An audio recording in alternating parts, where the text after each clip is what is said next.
दूध का दूध पानी का पानी, समंदर से गहरी हिमालय से ऊंची फलाना शादी। छोड़ो, क्या नया करेंगे। मैंने अगर किसी घर को दिवालिये से बचाना हो और उस घर का मैं उनके अहले खाना के कपड़े तक बेच दूं, फिर कहूं मैंने इस घर को ये क्या बात हुई।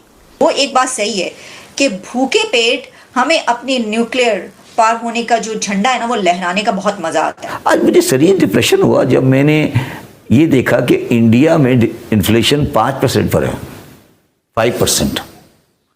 हम बात कर रहे हैं 20% प्लस की, ठीक है, 5% और 25% प्लस की बात कर रहे हैं। इससे भी बड़ी जो खतरे वाली बात है और जो परेशानी वाली बात है कि चीन ने जनवरी 2024 में $173 मिलियन की जो सरमायाकारी है पाकिस्तान के जो पावर सेक्टर है उससे उनको विड्रॉ कर लिया है। जो मुझे नजर आ रहा है वो ये है कि पंजाब आपको ऊपर से फलता फूलता हुआ नजर आएगा। केपीके जो आपका है वो आपको मुझे लग रहा है कि कुछ सियासी मैदान जंग की शक्ल इख्तियार कर रहा है। अच्छा, वो जो सिंध और बलोचिस्तान है वो पुरानी तनख्वाहों पे गुजारा करते हुए मुझे नजर आ रहे हैं कि इस वक्त तकरीबन 8 बिलियन हमें IMF का वापस करना है। 8 बिलियन जी डॉलर उनका कर्जा मुझे खांसी भी नहीं आ रही नहीं उस अभी भी सियासी और आईनी तौर पर मामलात सेटल होते नजर नहीं आ रहे हैं और इसकी वजह है the undecided reserve seats of Sunni Ittehad Council. लेकिन हमारे पास तो न्यूक्लियर है, हम तो देखें एटमी ताकत है, बस इतना काफी नहीं है क्या? इसमें क्या परेशानी की क्या बात है? बिक जाए सब कुछ, बेच दे। अब आप पाकिस्तान छोड़ के बाहर चले जाएंगे, मैं बाहर चला जाऊंगा, ये भाई बाहर चलेंगे तो फिर पाकिस्तान चले जाओ। फिर पाकिस्तान को चेंज कौन करे? पाकिस्तान तहरीक इंसाफ ने आज मुल्क भर में इलेक्शन में धांधली के खिलाफ एहतजाज का ऐलान किया, मगर PTI का एहतजाज रोकने के लिए पुलिस एक मरतबा फिर हमें एक्शन में नजर आई।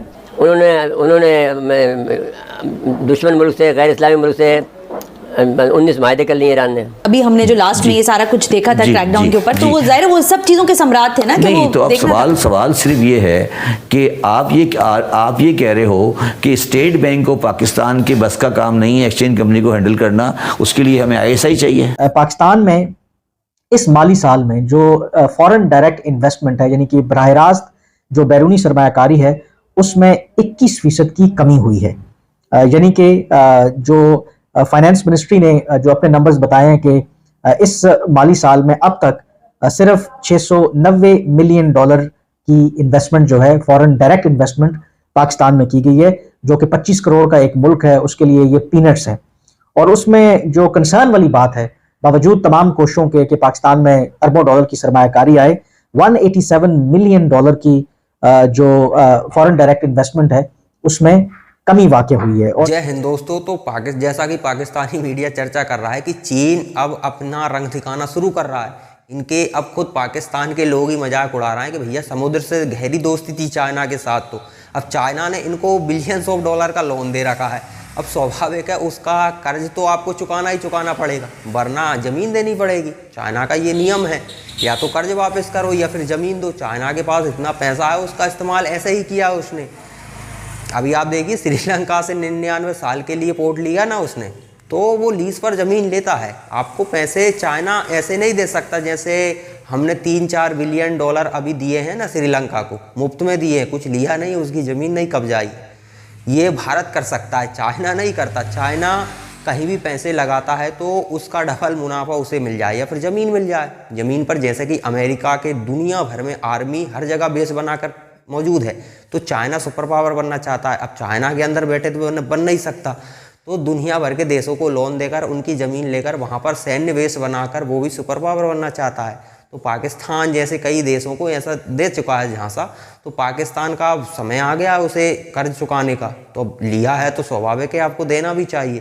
पाकिस्तान इस कंडीशन में है भी नहीं, 1-1 बिलियन डॉलर की ये तो भीख मांग रहा है, तो ये billions of dollar 60-70 billion dollar तो बड़े आराम से ये एक किस्त में ही ले चुके होंगे। लगभग होगा 70-80 बिलियन के आसपास ही होगा इनका चाइना का कर्ज, और एक्स्ट्रा कुछ अंदर खाने ले लिया हुआ तो पता नहीं, लेकिन लगभग इतना तो होगा। 70-80 बिलियन बहुत बड़ी रकम होती है पाकिस्तान के लिए, कहाँ से देंगे ये लोग? तो अब ये दे नहीं पा रहा है चीन, अब इनके नटबुल टाइट कर रहा है। तो पाकिस्तान के जितने भी पत्रकार हैं, सो कॉल्ड पत्रकार, सभी को पीड़ा हो रही है, और फिर वो ताने मार रहा है पाकिस्तानियों को। अब ताने मारो या कुछ मारो, पैसे लिए हैं तो या तो ज़मीन दो या फिर स्वाभाविक है पैसा वापस करो, दोनों में से एक तो करना पड़ेगा। तो चलिए पाकिस्तान का मीडिया किस तरह से बिलबिलाया हुआ है चाइना पर, वो देखते हैं। अब सवाल उससे आगे देखिए, IMF से तो कर्जा लिया सो लिया, हमारे पास हमने कर्जा लिया UAE से, हमने लिया है चीन से, सऊदीया से, ठीक है, ये कर्जा भी हमारे सर पर। इसके अलावा 8 बिलियन तो वो अलग है। नहीं, हमने इसके अलावा मार्केट से लिया हुआ है बहुत सारा, जिसको हम फाइनेंशियल मार्केट कहते हैं, पेरिस क्लब कहते हैं, ये सब लिया हुआ है। अच्छा, अब मुझे ये बताएं कि ये सारा कर्जा मिल मिला के 140 बिलियन 140 बिलियन होता है डॉलर। हाँ, ये जरूर याद रखें। ये कैसे वापस होगा? ये सब माफ होते रहेंगे, एक्सटेंड होते रहेंगे। चीन कहेगा हम आपकी हिमालय जैसी दोस्ती की वजह से इसको मजीद एक्सटेंड कर देते हैं। सऊदी अरब कहेगा क्योंकि ये पाताल में गिरते रहते हैं तो थोड़ी किस्त और बढ़ा दो। उर्दू में मुझे उसका उर्दू लफ्ज नहीं आता। हाँ। जो एक लफ्ज है फोर्सिएबल, हाँ। मतलब आगे देने, फोर्सिएबल फ्यूचर में पाकिस्तान अपना फॉरेन कर्जा पे नहीं कर सकता, उसको आगे डेफर करना पड़ेगा। ये आप इसको, इस बात को आप भूल जाएं कि 2030 या 2040 या 2050 तक पाकिस्तान कभी अपना बैरूनी कर्जा अदा कर सकेगा। और ये देखो, इसमें कोई ज़्यादा बुराई नहीं है। बहुत सारे डेवलपिंग मुल्क कंट्रीज़ हैं जो हमेशा कर्जों में रहते हैं और कर्ज के साथ करते हैं। तो नहीं ना, तो फिर बातें वो ऐसी नहीं करते ना शबर साहब। यहाँ तो बातें अभी आप सुन रहे हैं सागदार साहब। एक्चुअली किसी भी आदमी के पास अभी स्पेस नहीं है, वो क्या कर लेगा बेचारा। अगर आए एक बहुत अच्छा इंसान भी आ जाए, उसके पास स्पेस नहीं है। हम ये मतलब कन्विंसिंगली इस बात को एक्सेप्ट कर लें कि हमने आगे कितनी महंगाई की तरफ जाना है। आई मीन कोई पैरामीटर आप बता सकते हैं इस वक्त कहाँ खड़े होंगे हम अगले दिनों? Petrol prices, gas prices. मेरी एक बात सुनो, मुझे आज ये कहते हैं ना इंसान को डिप्रेशन होता है। मैं वैसे भी इस्लामाबाद आने के बाद डिप्रेशन की दवा खा रहा हूँ। आज मुझे शरीर डिप्रेशन हुआ जब मैंने ये देखा कि इंडिया में इन्फ्लेशन 5% पर है, 5%। हम बात कर रहे हैं 20% प्लस की, ठीक है, 5% और 25% प्लस की बात कर रहे हैं। अच्छा, अब प्रॉब्लम जो आएगी वो ये आएगी कि पाकिस्तान में जो इन्फ्लेशन है वो डिपेंड करती है दो चीज़ों के ऊपर। जी सर। कि हमारा रुपी डॉलर पैरिटी क्या रहेगा, और दूसरा हमारा एनर्जी की इकोनॉमिक्स क्या रहेगी। एनर्जी की इकोनॉमिक्स का मतलब ये है कि कितना खर्चा लोगों की गवर्नमेंट बर्दाश्त करेगी। दोनों चीज़ों पर अभी कोई प्रेडिक्शन नहीं है कि मतलब क्या होगा। ठीक है। तो इन्फ्लेशन जो है वो थोड़ा बहुत बैलेंस है, बहुत बड़ा चेंज नहीं आएगा, मगर इन्फ्लेशन अपनी जगह पे रहेगी। कि IMF हमें कर्जा इसलिए दे रहा है, एक बहुत सारी वजूहात के अलावा एक बहुत बड़ी वजह ये है कि इस वक्त तकरीबन 8 बिलियन हमें IMF का वापस करना है। 8 बिलियन जी डॉलर उनका कर्जा मुझे खांसी भी नहीं आ रही सही। नहीं, उसमें हमें वापस करना है। अच्छा।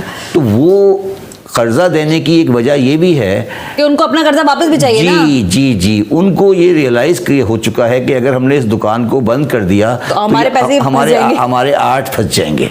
तो वो एक उनका ऑब्जेक्टिव तो ये है कि इस दुकान को चलाते रहो तो हमारे 8 अपना पैसा भी निकलता रहे। अच्छा, तो दोस्तों, पाकिस्तानियों का चाइना पर नाराज होना ये हजम नहीं होती है बात। अब आपने स्वाभाविक है पैसा लिया है तो आपको या तो पैसा वापस करना चाहिए या फिर ज़मीन दो उनको।